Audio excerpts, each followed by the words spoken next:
yesterday, but I didn't want to talk about that today. I wanted to talk about hypnosis here. So, if you've been a long-time subscriber, you know that this is a relatively new thing.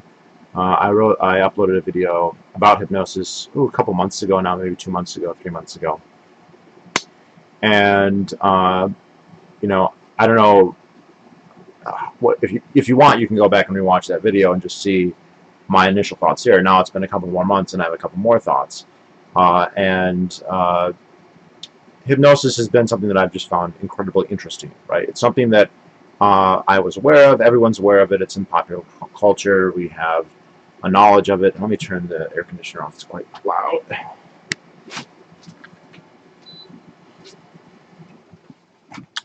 Sorry about that, right back. And so my thoughts of it prior to March were that it was this mass media phenomenon, something that was done for entertainment, and I had heard that it was done for therapy, although I didn't really know that much about it. It had a role in media that bordered on absurd fiction, which makes it just very difficult to see what's real and what's not. There was a healthy degree of skepticism on my part about what was going on, how much of it is placebo, how much of it is people going along with it. When we watch it on television, it's impossible to know, are these paid actors? Are there people who are just really into the moment and so they play along? I just didn't really know. But I've been interested in the submissive dominant aspect of interactions, at least sexually, for a long time, and also like politically, if I'm being perfectly honest. There's a decent amount of overlap there. So in late March, I met somebody on Grindr. They're a little bit too far away to actually meet, at least in the near term. And he said that he was interested in hypnosis, and I said, hey, wow, this could be interesting.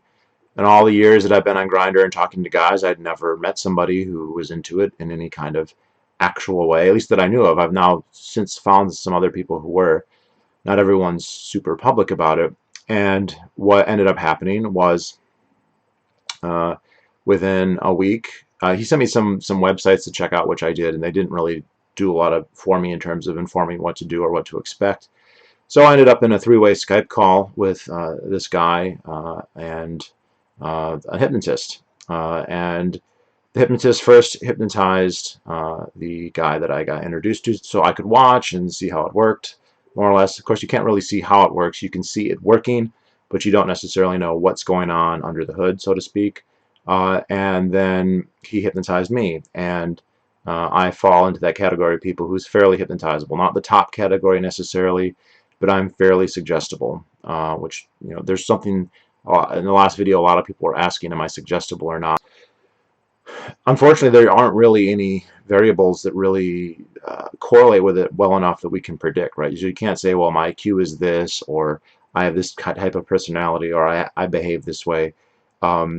There just really isn't a good way to know. Boys, girls, age doesn't really seem to correlate very much.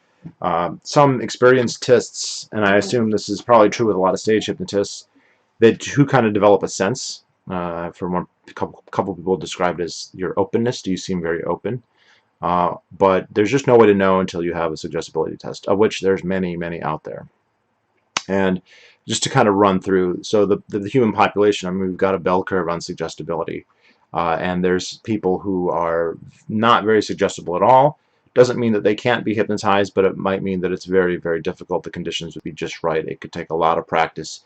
You might need a very skilled hypnotist over a long time. You might need to be augmented reality alteration, maybe through drugs, alcohol, whatever else, sensory perception, maybe be really tired. It would be very difficult. And then you have other people who it's very, very easy, right? Who can be hypnotized very quickly. And just to give you kind of an idea, I learned how to do it. I started doing it, and the first 5 guys that I tried, right, so the first 5, presumably random subset of people, the first 5 guys that I tried, the very first one, it did not really work. I think I may have actually hypnotized him, but I wasn't sure what I was doing, so I didn't know it. But we'll just say that it didn't work. But the next 4, it worked. All right, so the next 4 guys, it worked fairly well, enough that they were all impressed. They were able to be influenced to do things they wouldn't normally do. They didn't all go all the way where every single thing worked, although fair enough, the second guy did in person. That actually did happen. And I'm coming at this from as a novice, right? So these are the first 5 people I try, and you get an 80% success rate. And so that's kind of gives you some very loose anecdote. So what happened though was when I got hypnotized, we did things that would be very akin to what you would see in a show. You can't move your eyes, you can't open your eyes, you can't move your arms, you're immobilized, your hands are stuck together, you can't remember your name, you can't remember a number, things like that. And obviously, if you were to watch, you would have to question, am I playing along? What's going on in my head? Am I doing this for show because it's being recorded? Whatnot. So those are perfectly legitimate questions to ask for a third-party person who's watching. I will just say that as the person having it done, I wasn't trying to play along. I was trying to open my eyes. I was trying to remember my name. I was trying to remember the number 3 or whatever it was. And I couldn't. Your mind just goes blank. There's a part where he just had my mind go blank. He says, your mind is completely empty. You can't think about anything, any thoughts that you try and have, they just fade into nothing. And it was a unique sensory experience, something I can't compare to anything else. I mean, he was asking me questions like, what color is your wall? And I was like, I mean, you just can't even form words. It's very strange. Sometimes I hear about people who meditate seriously talk about trying to be mindless or eliminate the ego or whatever. And I don't know, maybe it's something like that. I'm not sure. And having not experienced those states, I can't really compare, but that's the only thing I can think that would be like. Now, at some point, though, he, quote, put me to sleep. Right, so now hypnotism is very similar to sleep. That's actually where the word comes from. Hypnotism is Greek for sleep, something. I should know the history better here if I'm going to make a video, but um, you're not actually asleep, but you're in a state that is similar in some respects to sleep. And it's also similar to sleep in the sense that many people, when they wake up from sleep, they may or may not remember their dreams. Probably everybody is dreaming. Not everybody's remembering their dreams when they wake up. And some people, it's 50-50. And some people remember some of their dreams and not others. Hypnosis is actually quite similar to that, where some people will, when they're done, do not remember anything. Some people remember some things, and some people basically remember everything. This is without any prompting from the hypnotist themselves. And then, of course, if you are suggestible, the hypnotist has the option to sometimes erase some of these memories.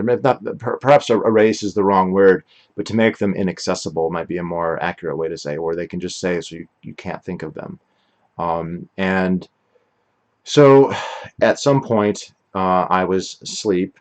I'm one who, as far as I can tell, to the best of my knowledge and from asking the people who have hypnotized me before, I seem to recall most everything unless I'm prompted not to.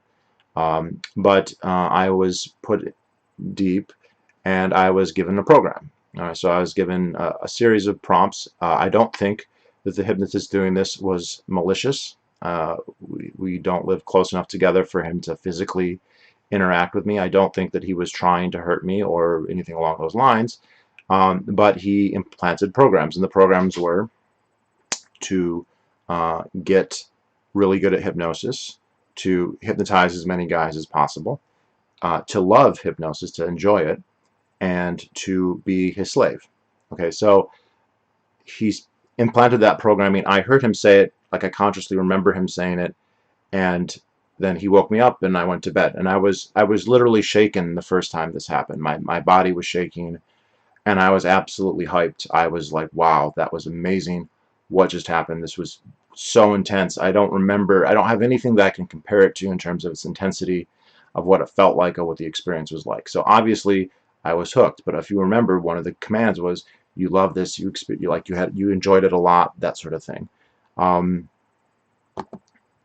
So I then go on this period of learning to hypnotize. The guy who hypnotized me, I would talk to a couple times a week. We would talk about, what do you say, how do you go about doing it. We weren't doing, if you've seen videos, the so-called snap or rapid inductions where you go to someone and say sleep. Like, those are awesome if you can learn them. I know a few of them. I haven't really used them that much, at least for initial inductions, but we were doing more of a therapeutic type where, hey, lay down, close your eyes, listen to my voice, just focus on my words and just relax. So inductions that don't take a minute or two or a couple seconds, but may take 10, 20, 30, 40 minutes sometimes. Sometimes less, sometimes more. It depends on the person. nonetheless, pretty effective ones once they got to work. And I went about and I started hypnotizing guys. And it's a very interesting experience. It's a lot of fun. It's a lot of fun just to do the tricks. It's a lot of fun just to do the stuff that you see in a hypnotist show, to make someone forget their name, or to be immobilized, or to not be able to count. People's states change. You see people, their attitude changes. Some people become very almost drunk, like they're really out of it. Other people are hyper focused. I remember after maybe the fourth or fifth guy, um, they would just, everywhere I would go, they would just be head on a swivel, completely looking for a suggestion, looking for a command. They just wanted a command, and whatever it was, for some guys anyway, they would take. And again, there's levels here. Some guys, you might work for 40 minutes and the only thing you could get them to do is to maybe move their hand just a little bit, or even not even move it, but just, oh, it feels a little heavy or it feels a little light. You know, that might be all you get with some guys. Most guys you get more than that, but like that might be it. And other guys, within a few minutes, they're accepting every suggestion. And I don't know that there are officially rules here or official levels here, but the degrees of suggestibility, you know, in my limited anecdotal experience, are the physical things seem to be easier. It seems to be easier to get a guy to not open his eyes or immobilize his arms or whatever that is, physical things like that. Mental things where they forget things like their name, their numbers, that's more difficult. That takes more time, or someone needs to be more suggestible. And then you can get to the level where you're really doing like emotional changes. You feel happy, you feel sad, you feel great. And then the hardest ones would be like amnesia, or which some people just do anyway, but to actually give prompted amnesia, or even deeper than that would be hallucinations, right? Uh, so with a hallucination where you just see things that are not there, your mind, whatever the stimuli is that is coming into your eyes or ears, you see stuff different. And this can be, I mean, I just used the ones that came to mind, so I would tell them that I look like Chewbacca or Darth Vader. I've told people that I look exactly like their twin or their grandma or whatever else, and this works, you know, for a certain number of guys. Sometimes it doesn't work the first time, sometimes it takes 2 or 3 times, but it works some of the time, right? And they can act very, you know, the show, you want to say they're playing it wrong. Every single guy is playing it wrong. And there were a couple times where it didn't work, where a guy would be like, no, I like invisibility is one. You know, I say I'm invisible. And I had one guy who was like, no, I can still see you. And we kept working on it. And then he was like, I can't see you now.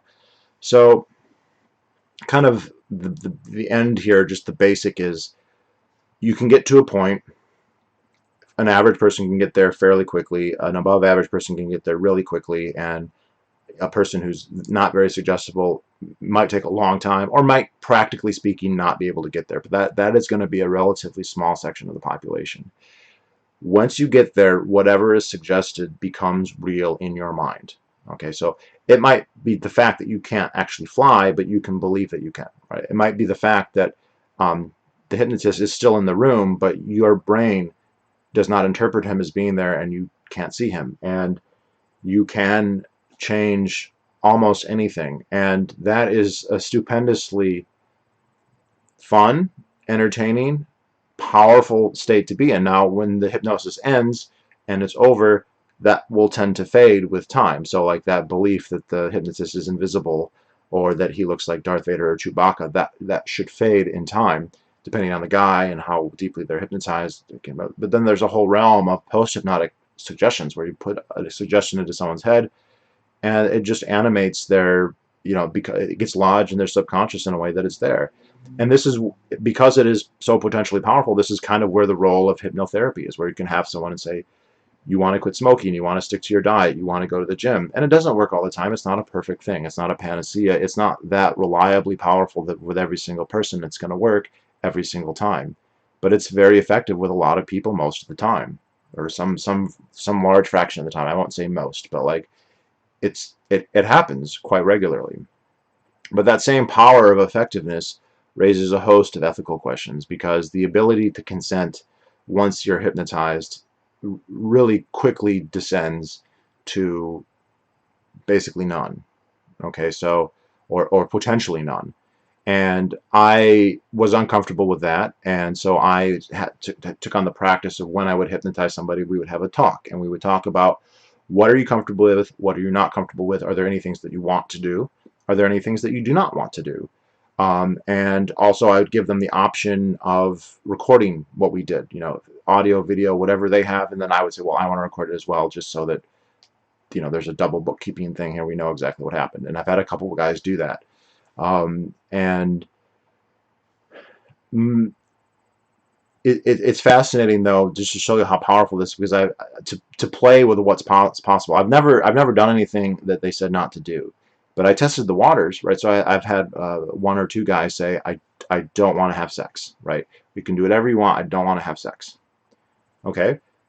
And so they're saying up front, I don't want to bottom or whatever, and then you hypnotize them, and then as a test, I'll be like, okay, when I snap my fingers, you're gonna want to have sex, you're gonna beg to have sex, you'll do whatever it takes to have sex with me, you know, 3, 2, 1, and every one of them begging, fuck me, please, fuck me, I want it, and I was like, well, maybe I just hypnotize you to want it. I don't care, just fucking do it. Now, you'll have to trust me here. I didn't do it, but it raises, I mean, there's just the question of temptation for the hypnotist, right? You're in this position, you now have a person who is suggestible to you, who to some potentially very large degree, maybe not an absolute degree, but to a very large degree.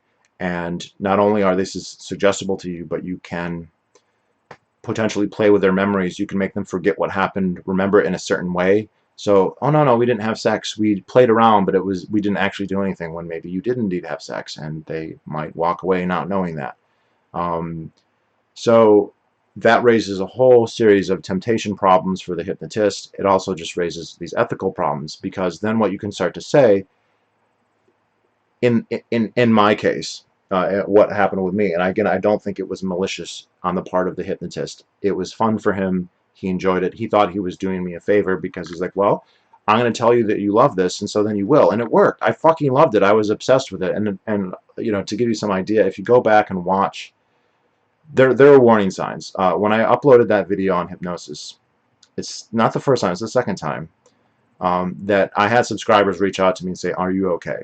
You know, so there's people who've been watching my videos for potentially years at a time, some people who know me personally, who we met in real life, and they messaged and they said, are you all right? We've never seen you act that way. I've never seen you act. The only other time I've gotten messages like that was 6 years ago, when I was in a really bad fire at an oil rig and my face got burned really bad. And people message like, are you all right? You know, and those. But if you watch that video, you can see whenever I talk about getting programmed, whenever I talk about getting made into a slave, I actually go into a trance. All right, I stop being able to talk fluently. My eyes glaze over, and I like shot.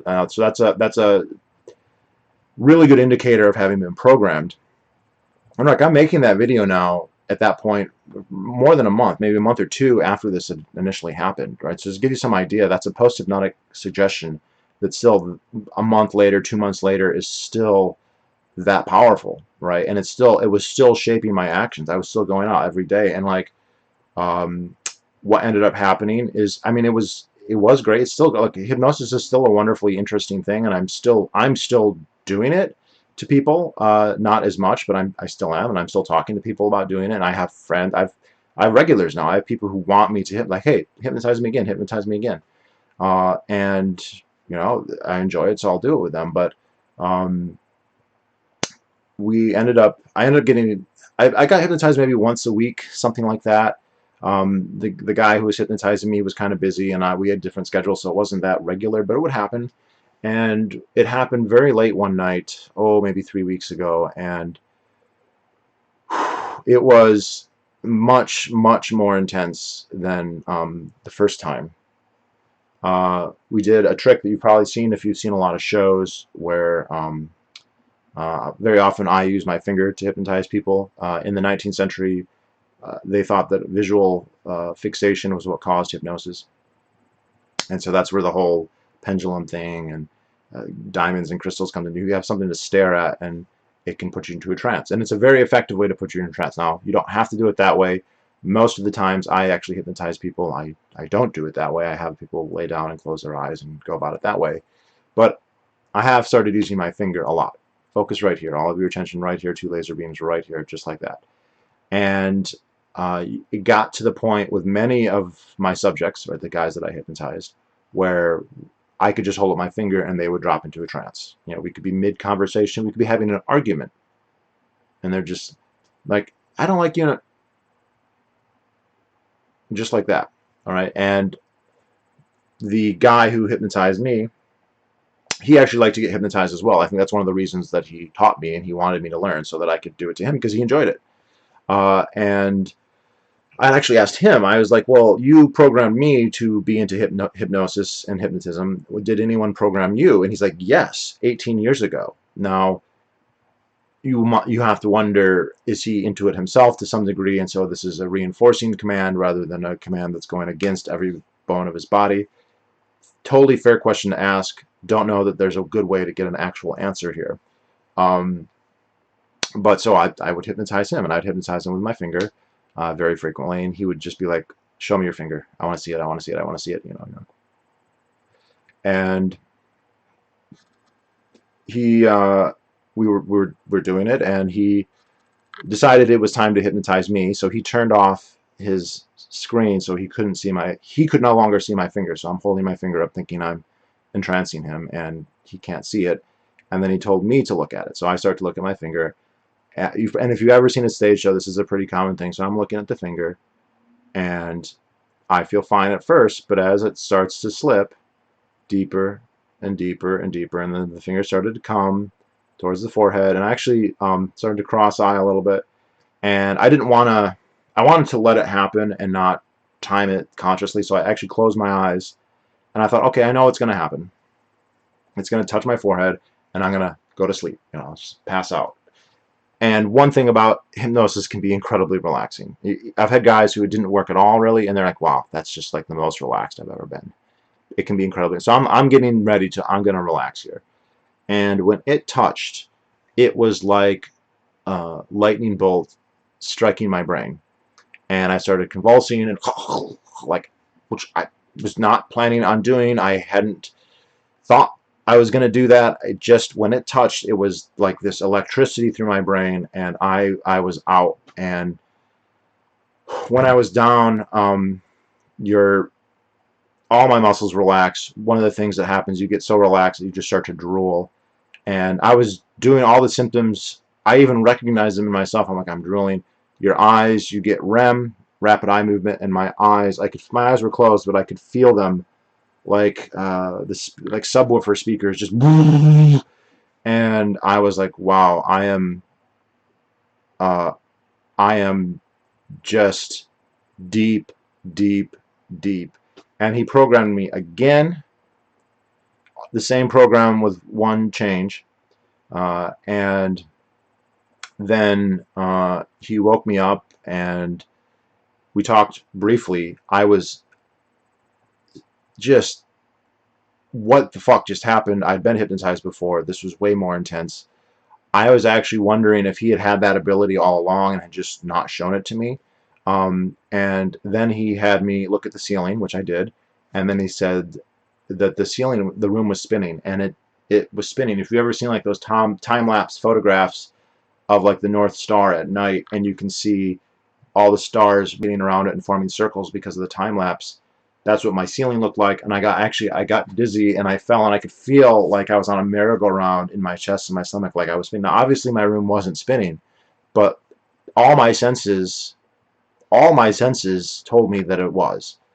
And I was just laying there, and I'm like, I am fucked up. I am deeply, deeply fucked up.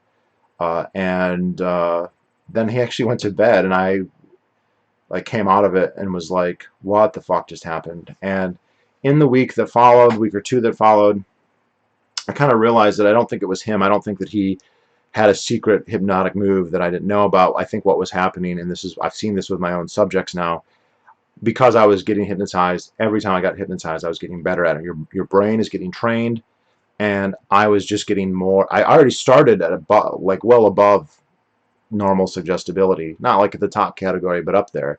And every time I was going deeper and deeper, and it started to really bother me, because even with no maliciousness going on, and I'm going to give him the benefit of the doubt there. I don't think that there was.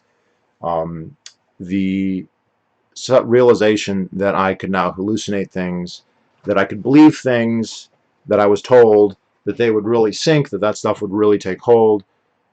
It's impossible not to then start to question your sanity, because you're like, what is real? I don't know what's real. If I, like, obviously my room wasn't actually spinning, but in my head it was, right? It felt that way. I could see it and I could feel it, and I fucking passed out believing it. And there were other minor hallucinations, but you know, to be fair, I've been doing that to people. I've been making people think I was fucking Chewbacca or invisible or whatever else. So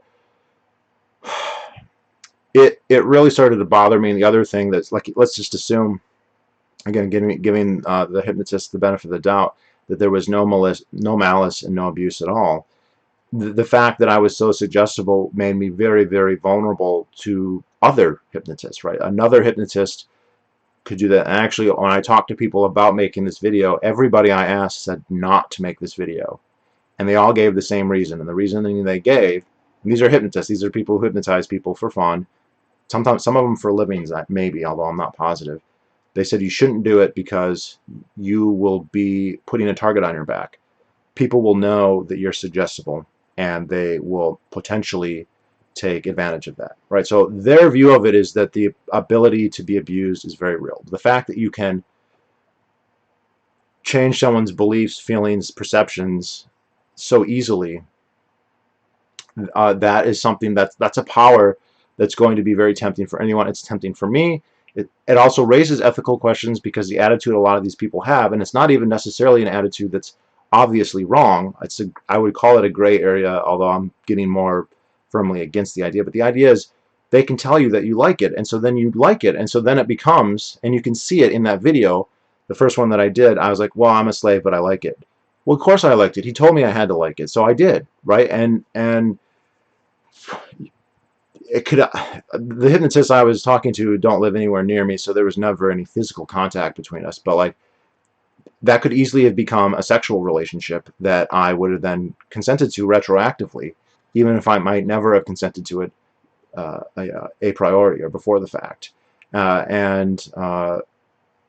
You know, the guy who introduced this to me, you know, the guy who didn't hypnotize me, but the guy who got me interested, I talked to him, and he said that, and I'd known this before, his memory is quite poor. He does not really remember what happens.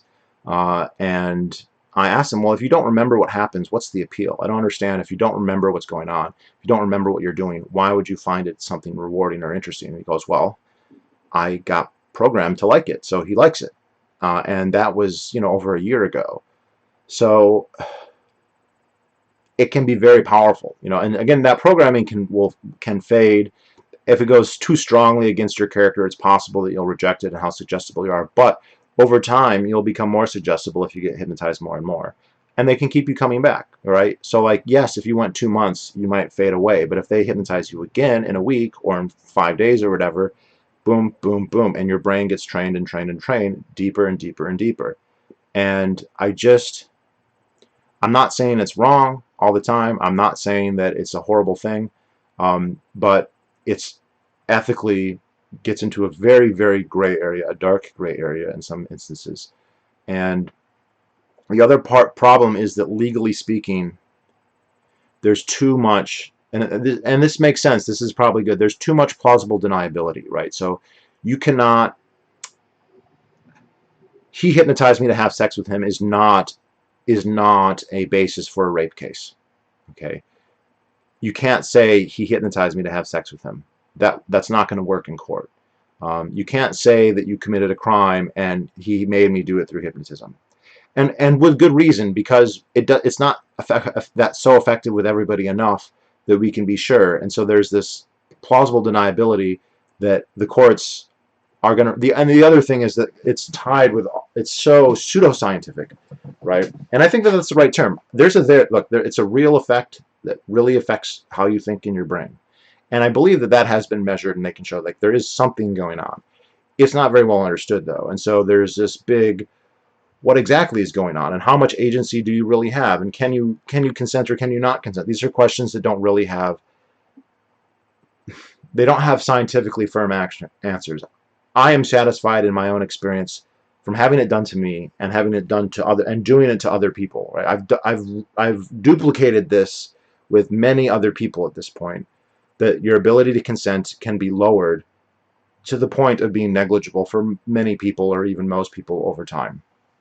And so I think that it's necessary when I meet guys. I want to say beforehand, what do you want to do? What do you not want to do? Now, I've had guys. I mean, there's a whole genre of people who love the idea of having no agency and actually being completely controlled and having no will. I've had multiple guys reach out to me. They've never been hypnotized before. I'm certainly haven't erased their consent yet, and they explicitly ask for that. Take away my willpower, make me a slave, make me do whatever you want, and they'll even say afterwards, and I've made people do some crazy things, that's so hot that you can make me do that, I really like it. So there's that, but not everybody's like that. And the thing with me, and I talked to another, when I uploaded that video, several other hypnotists reached out to me, and all of them said, you got programmed. You got deeply programmed. You're going into a trance when you talk about it. You're displaying all the signs. You got deeply programmed. And one of them, he really helped me out a lot. And we talked, and he said, it's interesting. He goes, you were not into hypnosis before. Based on your history and the way you talk about it, being a hypnotist is something that sounds like you would enjoy. And so the fact that you're so into it now doesn't necessarily prove abuse on the part of the hypnotist. And I use the word abuse, but it is a debatable term. But you never had fantasies about being a slave. You never had fantasies about being submissive to somebody else. That was never part of your zeitgeist up to this point. And you meet this guy one time, and after 20 minutes, you are his slave. You identify as his slave. You go into a trance when you talk about being his slave. And, when I'm not assuming malice on the part of this guy, but like, we didn't have a discussion. I was going into it thinking, is this even real? I don't even know if this is real. I don't know what can happen. I don't know if I'm suggestible. I don't know if it will work. And it did work. He very likely could tell that early in the session. Maybe not when he was talking to me initially, but when he started to see my reactions as I watched this other guy get hypnotized, I was probably starting to get induced myself, and he could probably tell. There's some pretty obvious signs that happen. I'm getting to where I can tell pretty well. Like, I can sit somebody down, and I sometimes know within a couple seconds this is going to work, or this might be harder than normal, or whatever else. But we didn't sit down like, okay, what are you comfortable doing? What are you not comfortable doing? I just jumped right in, and to be fair, I did just jump. If you just jump into a river and then you get caught in the current, that is kind of your fault. But like, if you didn't know that there was a current or how deep it was, and there's somebody there saying, hey, come on, jump in, a little bit more questionable. And so I ended up blocking a couple hypnotists. I ended up, just distancing. So I've been hypnotized in, I think, maybe 2 or 3 weeks here. I had some blocks put in. That's the thing. People were asking, can you have blocks put in? I have blocks put in now. I don't know how effective they are. I haven't tried to test them. I don't want to test them at this point. That's not something I have personal experience with, other than it's been done to me, and I don't know how effective it's going to be. But there is just this really sobering, I mean, on the part of the hypnotist, it's a sobering responsibility. You have this person's psyche, and I've had people start asking me for therapy. I'm like, I can't give you therapy. I'm not a therapist. I know how to do hypnosis. That's it. I don't know how to fix your childhood or whatever else it is. I'm not getting paid. I'm being very clear about that. Like, this is, and it's gotten to a problem with a couple people who are like, hey, can you hypnotize me again? I want to go to the gym more. I want to have a diet. I want blah blah blah. Like, they have this list of things, and they want you to be. They lack the willpower to do it on their own, and they want you to kind of bolster them. And the thing is, like, you can help them sometimes, not all the time, not with every problem, but with some problems, and sometimes very well. I had 2 guys who asked to go onto diets, and I put them on diets and said, well, you're going to count your calories every day. You're going to have a caloric goal, and that's going to be your goal, and you're going to stick with it. And then I didn't talk to them for 3 weeks. And when I talked to them after 3 weeks, they both kept it. And I didn't just believe them. I mean, I told them, tell me the truth. Did you keep it? And they said, yeah. And they were hypnotized, and they're really suggestible guys. So like that, I mean, that was pretty satisfying to me. But just to be sure, I even said, send me the screenshots of your calories for the last week. And they had them right there. Boom, boom, boom, boom. There's no way they could have filled them out that quick. So either they were filling them out but not following them, and then they both lost weight, and they lost about the correct amount of weight for the time and the diets they were on. So like, that's pretty, I mean, that worked pretty well. Now, I'm assuming that they wanted to go onto diets. They asked. That's how it happened. So, you know, that extra push, that extra thing, you know, helped them a little bit. But it's very sobering. Another problem is that the general public, there's two problems. It's just seen as kind of fake or weird or new agey. That's the thing. A lot of people consider it new agey. And then the other thing is professional hypnotists. And this does bother me. You have all these people making a living doing stage shows. Right? They're doing stage hypnosis shows. They're going to high schools. They're going to colleges. From the Midwest, it was not a thing. I never saw one. I never heard of them. But here in New England, they are everywhere. And it seems like every high school and every college, their go-to on a rainy day is to have a hypnotist come and hypnotize half the fucking school. And those hypnotists who, you know, I'm not impugning them necessarily, but they will always say stuff like it's not mind control, it's just a new way of using your mind, which is, I mean, that's true. That's one way of putting it. But like, so is MK Ultra. So like, that's a neutral claim basically. You can't be made to do anything you don't want to do. There's a lot of squirrely language that goes into that, and they have a strong financial reason for doing that. You don't want to say, hey, I could, if I hypnotize, you know, the 20 most suggestible students in your high school, you know, he could probably, you know, have sex with every one of those girls, you know, if they're really suggestible, which they probably are, right? If you take the 20 who are the most suggestible out of a class of 500, they're going to be really suggestible. Now, I'm not saying they're going to do that. They have a strong reason not to do that because they'll get in trouble, they'll lose their license, whatever else.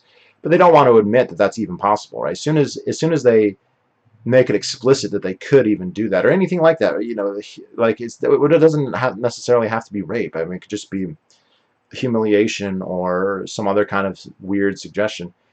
So they don't want to admit it, and same with hypnotherapists. So the professionals are going to be very circumspect, if not completely disingenuous about what's possible. If I can do it with just a very limited amount of experience, then these stage hypnotists who have done 100,000, 200,000 people for 30, 40 years, they can fucking do it too. Now, not saying that they do. I'm sure many of them never abuse it at all. I'm sure some of them have probably, a lot of them have probably done some marginal things, and there's probably some who have been really abusive. And there are stories of horrible, horrible abuse. And they're the type of stories that I think a lot of people, if they were not personally familiar with what can happen, would assume are not real. But you can have things where people become like literally house slaves. They just come and do the dishes and are there for sexual acts, and they never leave. They can't escape, right? They don't even know that they want to escape. They don't know what's going on. They're paying all the bills. They're just there. Their personalities can be completely changed. And that's the other thing, is I saw people whose personalities had changed. I saw that my personality had changed, right? I was like, wow, I think I'm way too into this relative to what I was before, and I wasn't going to the gym's been open for a couple weeks. The first like week and a half that the gym was open, I never went. That was something that I would never miss, and I was like, well, I got to hypnotize people. And then jiu-jitsu, man, I never would miss jiu-jitsu. And like, it's true, jiu-jitsu is kind of lame right now because we can't like touch each other, but like I missed a week for Pork Fest. That's not really anyone's fault. But then the next week I could have gone and I didn't, because I was like, well, I got to hypnotize. And I was like, what has happened to, like, I am not the same. Now, I'm not the same guy that I was before this happened. Now, to be fair, every single day you wake up, you're a little bit different, right? Your body's a little bit different. Your mind's a little bit different. We're not in this stasis. It's actually wonderful that we're not in stasis. But it was a very radical, noticeable change. And it was a change that was basically the complete volition of somebody else, right? A stranger, essentially, was, I mean, molding my personality like Play-Doh, like or a sculpture that he could sculpt however he wanted. Now, he wasn't trying to be harmful or take too much advantage. He was having fun. And we did. We had a lot of fun. Uh, but a lot of the fun was because he told me that it was fun, and so that's just how I saw it. And uh, it made me uncomfortable to realize this could go anywhere. I could end up walking around wearing fucking shiny leather pants, or wearing suspenders, or having a fetish for Blue Jays, or who the fuck knows, dude. Like that's the level. And the thing is, if I wasn't at that point already, right? I started off well above average suggestibility, but if I wasn't already there, every time I got hypnotized, every time I got induced, I was going in that direction, and it was going to get to that point. If I wasn't already to the point where I was completely at the discretion of a hypnotist, I was going to get to that point if I wasn't already. And that really, really bothered me, and I freaked out big time. And also, subscribers, this is a big reason why I wasn't making videos for like a month. So, this isn't to say it's a horrible thing. It's not. It's an amazingly powerful experience. It's very entertaining. It's very fun. It's very potentially wonderful. It can be an incredibly powerful tool, but it's powerful. The very nature of its power is what makes the abuse potential so high. And there's so many people who are doing it as hobbyists, so they don't have any kind of board. They don't have any kind of certification, not from the government, but like a private agency, private certificate. They don't have a fiduciary problem. They're not going to lose their income because they, messed around with somebody, because there's no certification for them to lose. There's no business reputation for them to lose, right? They do it in their spare time. And again, not assuming, you don't even have to assume malice. In fact, I don't assume malice with the guy who hypnotized me. I think he was just having fun, and we did have fun, and I learned what I consider a valuable, or at least a very interesting skill from him. But I also felt like it was a power dynamics that I wasn't comfortable with. Now I know that there are people who are comfortable with that. They're very submissive people who want to have that level of lack of control. They crave it. They look for it every day, even if they're not getting hypnotized. That wasn't me, and I knew that wasn't me. I gradually realized that it wasn't me, and I realized how easily inducible I was. Everyone wants to say there's this pretense of it's interesting, but people look down. Oh, you're suggestible. It means you must have a weak mind, or weak will, or something like that. That's not really it at all. The more suggestible people are in some ways just way more imaginative and way more focused. They're not stupider. They're not dumber necessarily. In fact, I think people who are really dumb might actually have problems because it's just harder for them to focus. But it really, really it really creeped me out. I haven't been that freaked out. I don't know if ever, right? And this was when I don't even think that there was deliberate malice being inflicted on me. Just the potential, the vulnerability level was so acute that it really, really bothered me. So let's see some of these comments. I like to hypnotize my girlfriend into letting me try new stuff. Well, sit her down and have that conversation, and then give it a shot. There's a lot of misinformation out there. What resources would you suggest for people who would like to learn more about both hypnotizing and being hypnotized? Thanks. So there's a lot of resources, and I learned on Skype, right? I have a book on hypnosis that I haven't read yet. It's called Hypnotherapy by Anthony Jacquin, I want to say, and I think it's probably good. I've heard that it's good. I haven't read it yet. I haven't read any books on hypnotism. I would go to forums, the subreddits, basically. The hypnotism subreddit would be a good place. It's the larger one. If you go to the hypnosis for men, like the gay hypnosis subreddit, almost every single post is a submissive guy begging for a dominant guy to hypnotize him. So funny, interesting. Probably won't learn a ton there, but the hypnotism subreddit's better. There's more going on in techniques, but that's what really amazed me was how easy it was. Okay, it was very easy to learn how to do. Doing it well, that takes more time, and I'm not saying that I'm even there yet, but like, you can learn in 10 minutes and start giving it a go. You really can. And there's so many videos online of stage hypnotists, and they edit those very often. Very often those stage hypnosis videos conceal a decent amount. They cut out details that are important, but they don't always do that. And there's a lot there if you know what you're looking for. So I would, break down. Look for inductions. Inductions is the part where you make someone hypnotized, right? If you can learn how to do an induction, the rest of the stuff is, I would say, pretty easy. If you're just doing it for like recreation, I mean, maybe therapy, that's different, but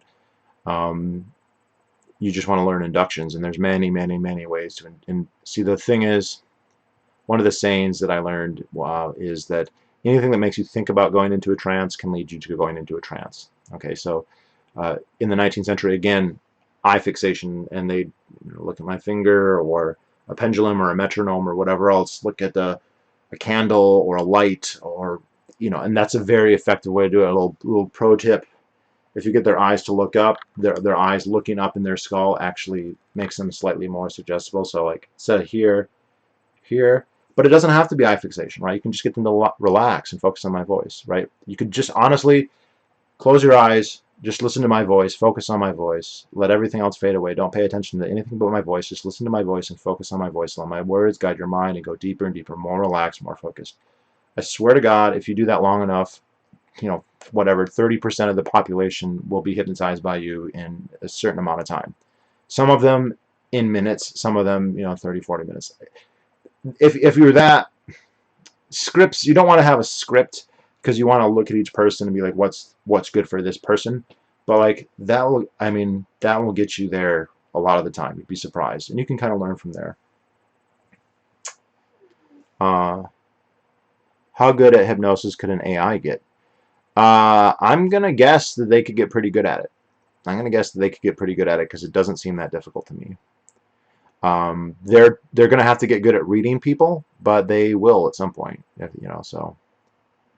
Besides being completely private, do schools need a defense against the dark arts class that includes understanding hypnosis? No, I don't think it's necessary. The reason is that you like to be. It's not easy to hypnotize somebody initially against their will, right? Strap somebody down. I'm going to hypnotize you. Very hard to do. Not impossible, I would assume, with some people, but very hard to do. And it would be hard to do secretly. Not hard, but not impossible, right? You could go up to somebody and just start talking to them and potentially put them into a trance without them knowing. In fact, it's probably not too hard to do, but it would be kind of strange. And what the applications of that would be crime-wise. Those initial inductions, that first time, you're probably not going to get somebody super deep where they're actually going to, say, commit a crime on your behalf. And like there's the whole problem where like, go rob a bank. Well, okay, you hypnotize them to rob a bank. That doesn't mean they're going to actually succeed. Are they going to give you the money, right? So, and the other thing is the commands need to be relatively simple. The more complex, okay, you're going to be there at 6 a.m. and you're going to wait for the escape car and you're going to do this, like, that would be hard. So the potential for abuse is pretty high, but it's also kind of contingent. So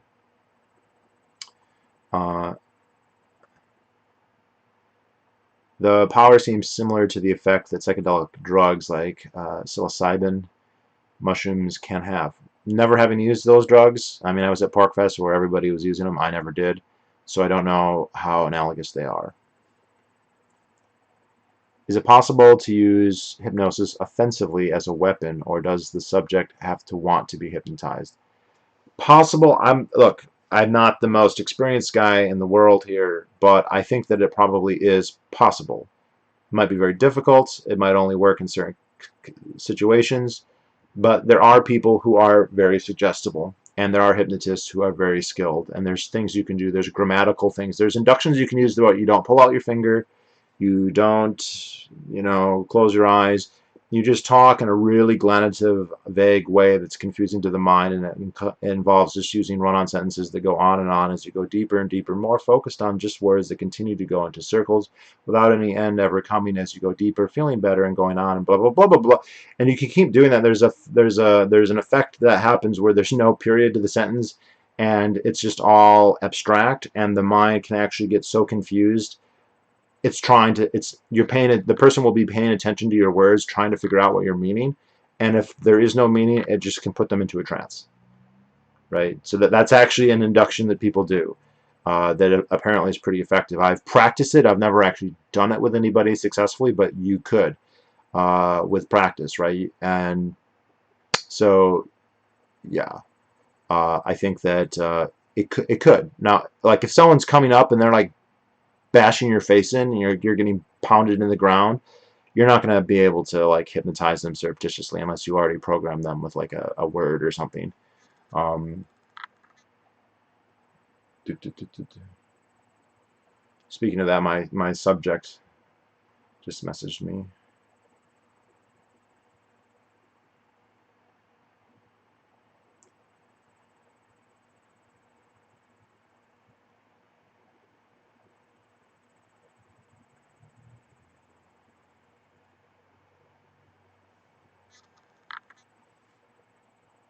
While defending against your inductions by looking at my AC.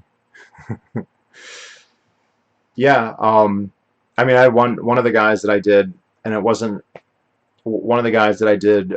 He would actually cross his fingers to resist some of the commands, with some success. So you know, little things like that sometimes might help.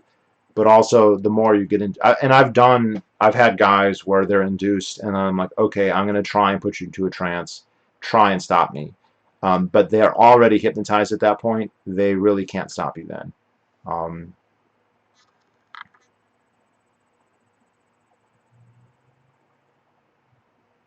Defending by injecting random imagery into my thoughts. So I haven't. This is something I haven't done, but I've heard that it's a thing where two hypnotists will basically battle. Two guys who are both hypnotists will try and hypnotize each other simultaneously. To be fair, no, I have done that. I mean, I've done that with the guy who trained me, where we would start typing with each other or talking with each other, and see who can hypnotize who first. And I mean, he would always win. I mean, he's been doing it way longer than I. He knows all my triggers. So that's actually like a battle, a hypnotic battle. See who can hypnotize who first. Um, it's a little tricky because if they're doing that, they're both okay getting hypnotized and they want to be hypnotized. So like, it's a play. Um, have you seen the scene in Office Space where Peter is hypnotized? Story is that the hypnotist has a heart attack mid-session, so Peter never comes out of it. So I've seen Office Space, but I saw it like in the year 2000, so it's been a while. It's 20 years, so I don't remember that scene. Apparently that can't happen. You'll come out of a trance if there's nothing keeping you there. But like if there's something keeping you there, it continues, right? So I've kept people in trances. The longest I've kept people in trance is 7 or 8 hours, right? You meet and you just spend all day together, and down you go. And then they're like, as long as they're focused on you, they will stay in that state. And the longer they stay in the state, the deeper they go, and they can end up. I mean, they become like silly putty in your hands. You can say whatever you want, you know. You only want to suck my dick. You want to be my chauffeur. You want to be my valet. You want to crawl around on your hands and feet. You want to think that you're a puppy. Whatever. You should do whatever the fuck you want, you know. And you can tell them that they like it and they like it. You know, I remember one guy, I would tell him, I told him that the longer we talked, the more his foot was going to itch, you know. So we're talking and he keeps like, I'm like, are you okay? He's like, no, my foot itches. Like, just whatever wacky shit you want to try.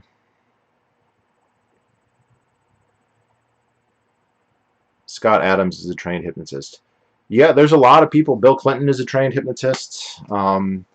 Like, it's not you don't have to go to college. You don't have to. There's a lot of kids who do it. If you go onto like the subreddits, there's like 13-year-old kids who think it's cool and they learn how to do it and they hypnotize their brother to do the dishes. Right? That's a thing. It's not some arcane thing. I think having a certain attitude and a certain demeanor helps. certain demeanor helps, but you can still do it, and it's not that hard to learn. How do you think libertarianism should respond to hypnosis as it relates to the NAP? So to go back to my thesis here, it kind of hinges on how effective it is. When it's effective, and I'm just telling you, it is effective at least some of the time.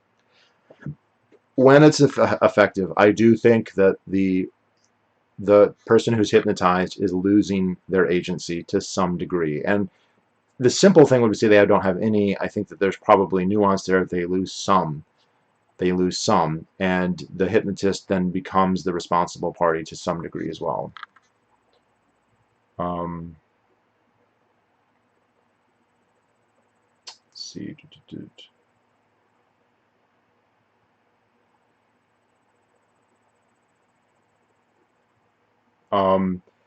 The problem legally is that there's debate about how effective it is, right? And rightfully so. Like, how is it effective enough that we can say there's plausible deniability? If you say, he hypnotized me to do X, well, he's going to say it doesn't really work that well, so that's on you, and he's going to have a good case.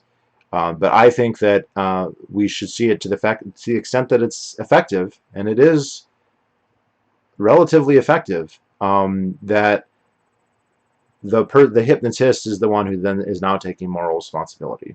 Sorry, one of my slaves is texting me.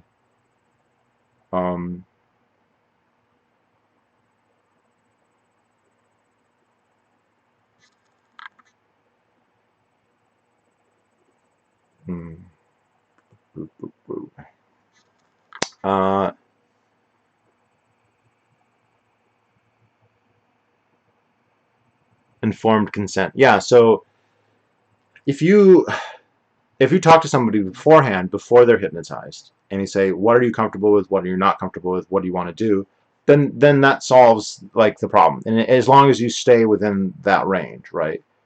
Oh, I don't mind if you make me suck your dick, but I don't want to have sex. Okay, well, if you make them suck your dick and you don't make them have sex, we're good. If you make them have sex with you anyway, and I'm telling you now, they'll agree, because I didn't actually have sex with them, but I tried, right? Guys, I've told people, I've said, when I snap my fingers, you'll be in love with me, and you'll love me more than anyone else in the whole world, including your own family. Snap. And they'll be like, oh, I love you. I love you. I'm like, really? Like, more than your mom or dad? Like, yes. Oh, you matter so. And or move away. Leave your family. Come live with me. Quit your job right now. Drive down here, And they'll be like, oh, okay, what's your address? And I'll be like, oh, wait, never mind. Don't do it, But, like, it can be that powerful, right? And so, you're taking on the responsibility then. I thought about this weird, like, what if I had somebody drive here and they got in a car accident and they hurt somebody? Would I be liable? And the answer legally now is no, but I feel like I would, because I made them get on the road and I also put them in this altered state.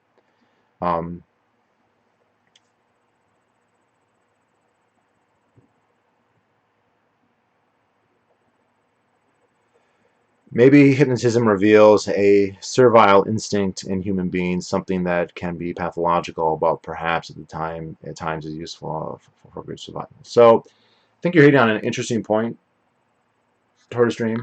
And also, I gotta end this pretty quick because I've got somebody coming over. Okay, one sec. Yeah, I'm gonna have to wrap this up really quick. Tortoise, that's a really fascinating question.